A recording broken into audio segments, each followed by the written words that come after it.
এই দাঁড়িয়ে দে, এই পর্যন্ত দাঁড়িয়ে এটা এই যে মুখ, যে কান, এই যে হাতির সুর, এটা হাতির দাঁত, হ্যাঁ হাতির দাঁত, চোখ, এটি হচ্ছে সুর হাতি। হাতের কান, এটা এপারে আসলে বুঝবে লালনের বডি, এপারে আসলে বুঝতে পারবে লালনের বডি।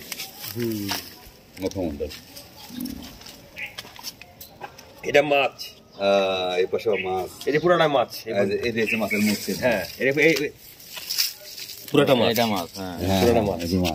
ও ভিডিও তো সুন্দর আসছে, ভাজা ঘষা খেলে সুস্থ। হেভি জিনিস আপনি সংগ্রহ করেছেন ভাই। এই যে এখানে কান, ঠিক আছে, এই যে মুখ, কান, এদিকে কান। হ্যাঁ এটা একটা মাছ, এটা একটু ইয়ে হয়ে গেছে নিচের দিকে, ওরকমই ছিল, এটা ওরকমই ছিল। আর হাতির সুর, এটা এই যে এটা চোখ একটা, এই যে দাঁত ছিল, দাঁত লাগিয়ে ফেলবো আমি একটা কাঠের গলি, এখানে লাগিয়ে ফেলবো ওখানে।